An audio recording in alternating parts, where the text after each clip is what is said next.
Hey, this is Matt once again. We're about to another video, and this is a paid request for Jay Sean. Thank you so much for that. For those interested in requesting any type of videos, movie reviews, re-reviews, random thoughts, streams, commentaries, tier lists, rankings, video game playthroughs, random, whatever the case may be, feel free to send it either directly to my PayPal. Do have a CashApp as well.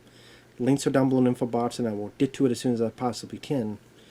And this is for Smokey and the Bandit from 1977, which, when I got the request, I had a smile on my face because I'm like, wow, I haven't seen this film in a while. I don't think that I've seen this film since Burt Reynolds sadly passed away. Now, when this film came out, it was huge. I think it was the second biggest film of the year after Star Wars. So, that says a lot.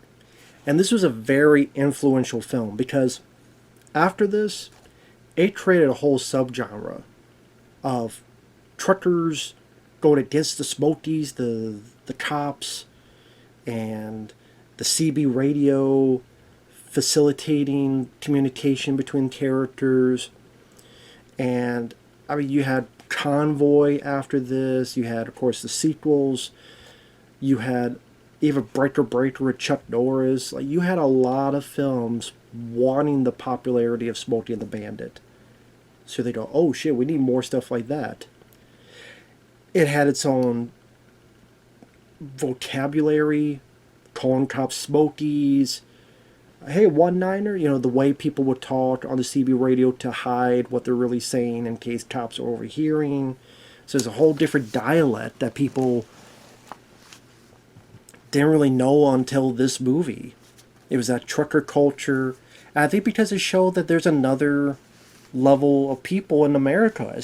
I mean, that's what some don't realize. It's not just people in New York and LA. There's a whole spatter of people in the middle, blue-collar people, that may not really get to see much of them on the screen unless they're the hillbilly bumpkins or villains or etc. But they see it in such a heroic light and renegade attitude, and it's a fun movie that it's understandable why this film succeeded and got the ball rolling and so forth. And then you had Burt Reynolds, which Burt Reynolds had done stuff before this, like Deliverance, but this really made him a star. A complete star. Love Hooper, that came out a year or two later. It's my favorite Burt Reynolds film, but this one definitely made him the bona fide star. And before I go on to this movie, I know you had Smokey and the Bandit 2 and 3. It's been a while since I've seen those films. Smokey and the Bandit 2, I remember being disappointing. Because, like, okay, it's kind of the same film, but it's an elephant now. So it felt a bit more childish. It felt a bit more silly.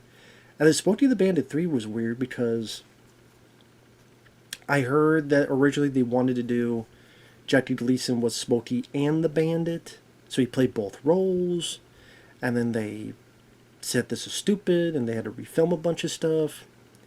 I mean, whether that's true or not, I mean, that's always been the big rumor. And then Jerry Reed came in, and he pretended to be the Bandit, and then Burt Reynolds was only in a cameo at the very end. That one just felt a bit fucking weird and unneeded, and that might have been some TV movie stuff later, but that definitely killed the franchise theatrically, because that was a big bomb, and a lot of people say an embarrassment. But I remember even the second film being disappointing. But this one, I don't want to say it's family, like it felt like it's for adults, but not because it has a lot of adult humor, but it just felt, the plot, it's simple. It's deals with bootlegging. Burt Reynolds gets his buddy Jerry Reed, and as part of this bet to go from Georgia to Texarkana, I can never pronounce that right, from Georgia to Texas and back again with all this beer. But if you bring beer, I guess, a certain part of the country, it's labeled as bootlegging. They have a 28-hour deadline. Supposed to do it for these guys, the Enos twins, and they're supposed to get, I think, $80,000 if they succeed. So they go over there, things seem to go well, they're on the way back, and on the road is a bride not to be, played by Sally Field. And the person she was supposed to marry is the son of the sheriff, Buford T. Justice, played by Jackie Gleason, who is a lot of fun in this.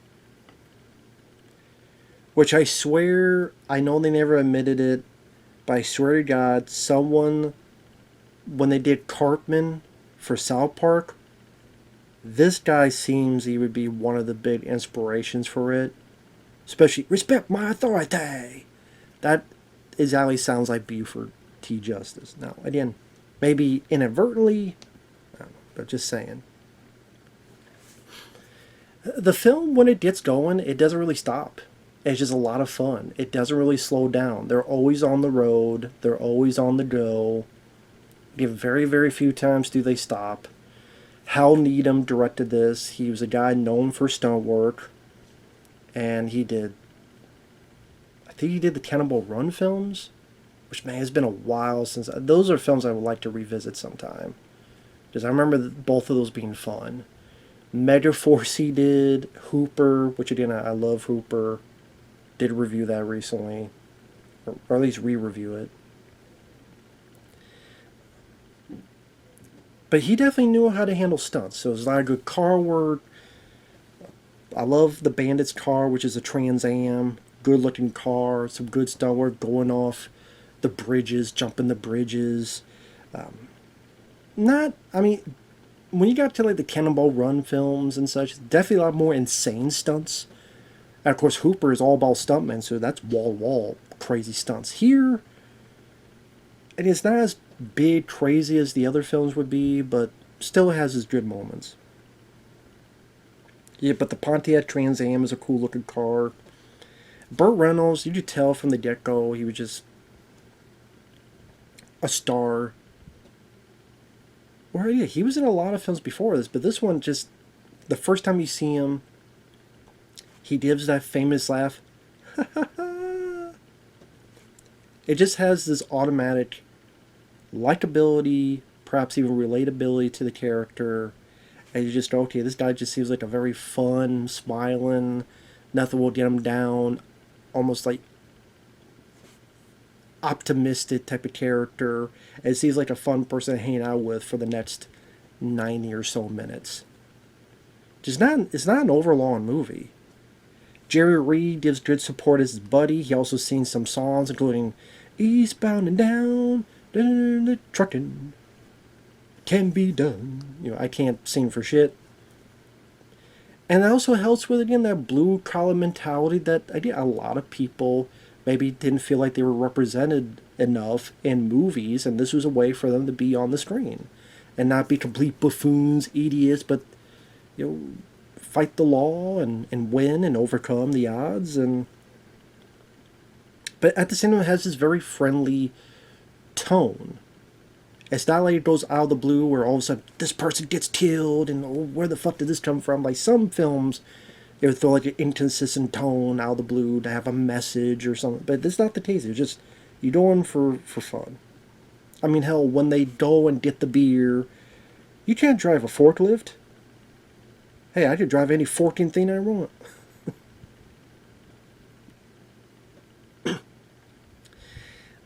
But yeah, they worked very well together, Burt Reynolds and Jerry. And Burt Reynolds, Jerry Reed I miss as well. He was really good. For a guy who's known as a singer, he worked very well acting-wise. He just had that certain feel about him that works in these type of movies. But Burt Reynolds, he had that charisma and he had that, again, a good effort in comedic timing. I think a lot of people want him to just be that character over and over again. I'm sure that probably felt a bit stifling because he wanted to do a bit more. And it seemed like if he tried to go a bit outside the realm, it may not have been received the best.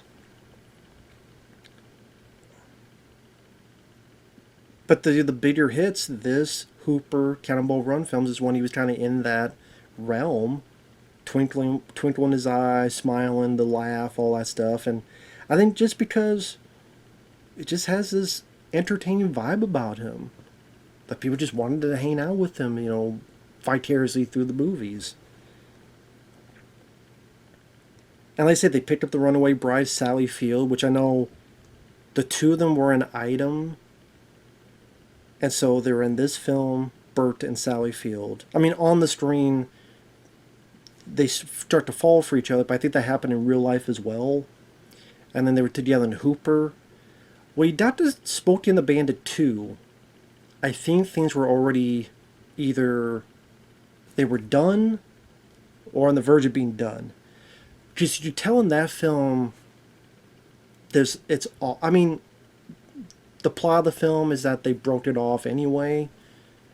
But you tell it's just not, that chemistry is not there anymore, and that's probably because of the personal problems, issues they had with each other. Which I know much later on, Burt Reynolds, there was a Conan O'Brien. It was some kind of late night show where people were like asking him about co-stars and Sally Field, and she's like, "Yeah, that's the one that got away. That's the one that I." You could tell that he missed her. And then when someone told Sally Field, she's like, "Yeah." And I feel, I don't know the full story. I didn't look it up because I didn't want to derail talking about the movie. So if you know the story, feel free to comment. Something must have happened, like really bad. Whether Burt Reynolds dumped her, cheated on her, something else happened. Because I know when Burt died, Sally Field, I don't think said anything about it. I could be wrong, but I don't ever remember hearing Sally Field say anything about it, which I thought, okay, this is a bit weird. Because you were with him in a lot of movies, like his most popular films, you were in there. So there has to be something to it, where it just stayed with her for a long time. Like, that's some deep-seated resentment, hatred of some sort. And I'd be curious what that was all about. But anyway. But you tell, like, they worked very well. She's in her bride outfit, and he's talking and messing with her and talking about her calves. She's like, "They're not fat. I don't know, they're bigger than mine." "You know, I should call you Frog. Why? Do you keep hopping around? You're cute and I want to jump you." And they work very well, and I like that Sally Field kind of... You could easily fall into the trap that she becomes annoying, complaining all the time, whining all the time, crying all the time. But no, she stands on her own 2 feet. She verbally spars back with Burt. She gets in on the action in terms of she's driving the car at times, and there's a bit like she's driving and they're trying to switch. And it's like, God damn it, we can't do it this way. I've seen them do stuff like this in movies. And eventually tries to get her to stop so he can drive again, but... And she gets, like, more and more excited, like when they jump over the bridge. She's like, "Oh, this is great, I want to jump something else." And Bert's like, "Oh, whatever, jump me." He says it like so nonchalant, but it's funny the way he did it.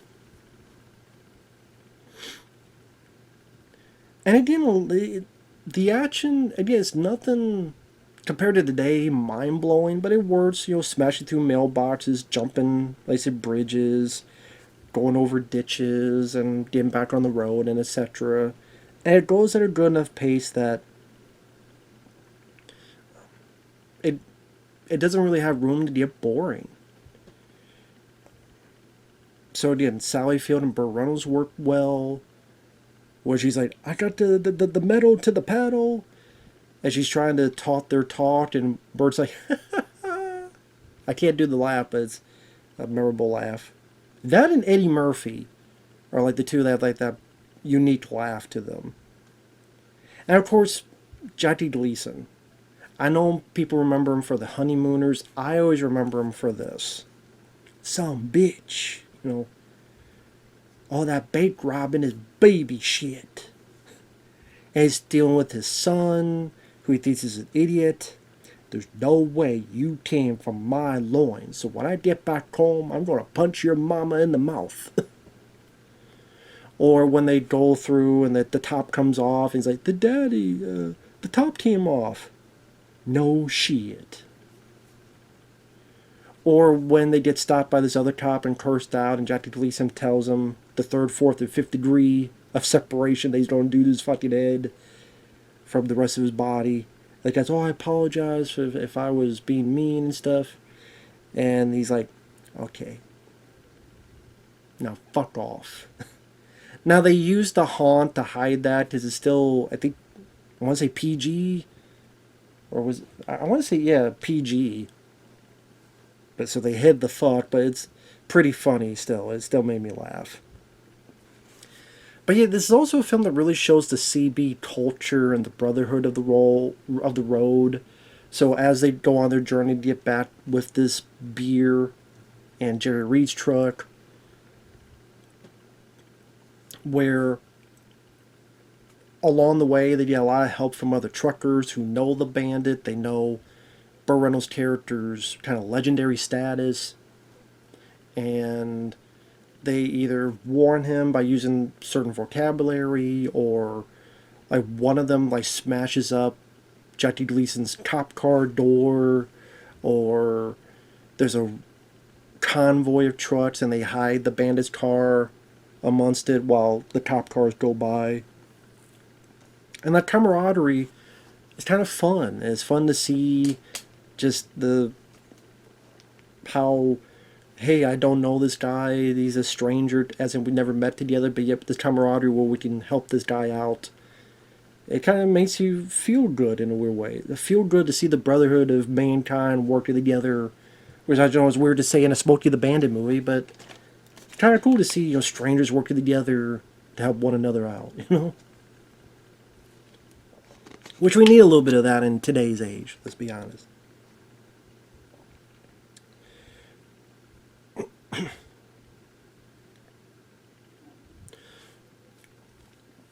And I don't really have much issues with it. I mean, yeah, again, the action scenes are not as crazy as I remember.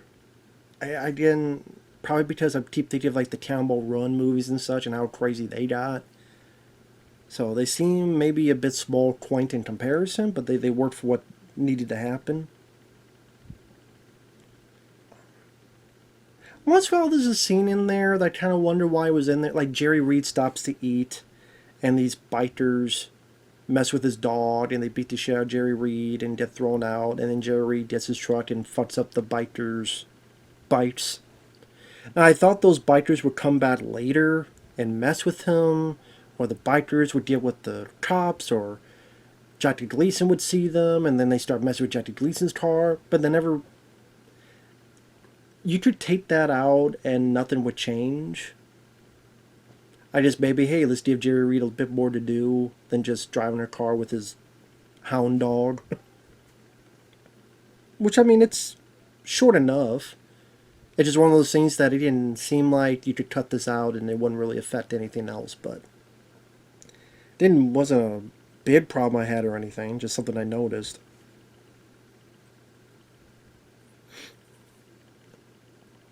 But spoilers, they get to where they need to go. I need to sneeze. Excuse me. And Double or Nothing, they take the bit. They gotta go get like clam chowder or something. And it's like, well, it's the one time these two see each other. Well, no, second time. The first time, Jackie Gleason doesn't know Burt's the guy he's looking for. Is like at a diner, which is funny.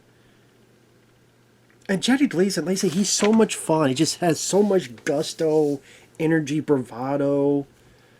He's an entertaining character. Just the way he talks, his dialect. Some bitch, He's just entertaining to watch, is all I'm saying.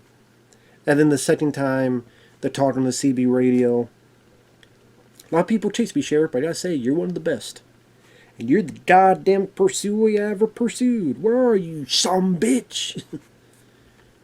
And then the Bandit lies and he goes, nah, Sheriff, I can't do that to you. I like you too much. Look behind your shoulder. Hey, son bitch. It's a fun way to end it. And then they go off on the tear again. So I guess, like, in a way, it kind of keeps that momentum for the audience when they leave the theater, and then the mind thinks, oh, well, I wonder what happened next. They probably did this. They probably did that. Just to have people that kind of exhilaration in their brain as they're leaving the theater when they first see it and stuff. Which is an interesting way to end it, because,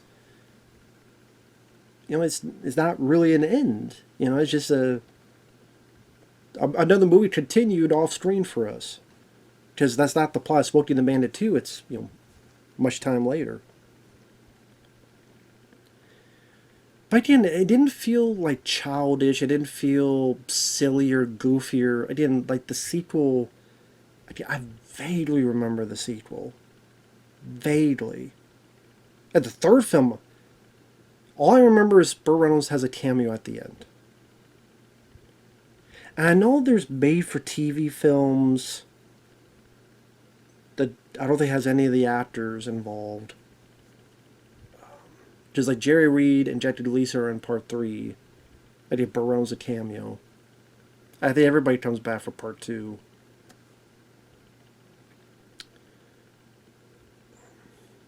But yeah. I'm trying to think now. But yeah, the film still holds up, still a lot of fun, still enjoyable to watch. And rest in peace to Burt Reynolds and Jackie Gleason and Jerry Reed. I mean, but Burt Reynolds, I remember the first time I saw him was a TV show called Evening Shade. I don't know how many people even remember that, but he did a show on CBS, because at the time, my family and I, we only had 4 channels. 2 were CBS, 1 ABC, and 1 PBS. So I would see a lot of shows back in the day on ABC or CBS. Just PBS I rarely watched. So unless I'm watching a movie or reading a magazine, I was watching TV. And I did. When you have 2 channels, you try to go back and forth, watches, you know. And I remember Evening Shade. I remember seeing that. I remember liking it, but it's been a long time since I've seen that show. A long time. I know it was quite a few seasons. And I seem to remember Burt Reynolds having nice words about it. Like, it's one of the few times, you know, it's really one of the only long-term shows he got to be on. So definitely a unique experience, I'm sure, for him.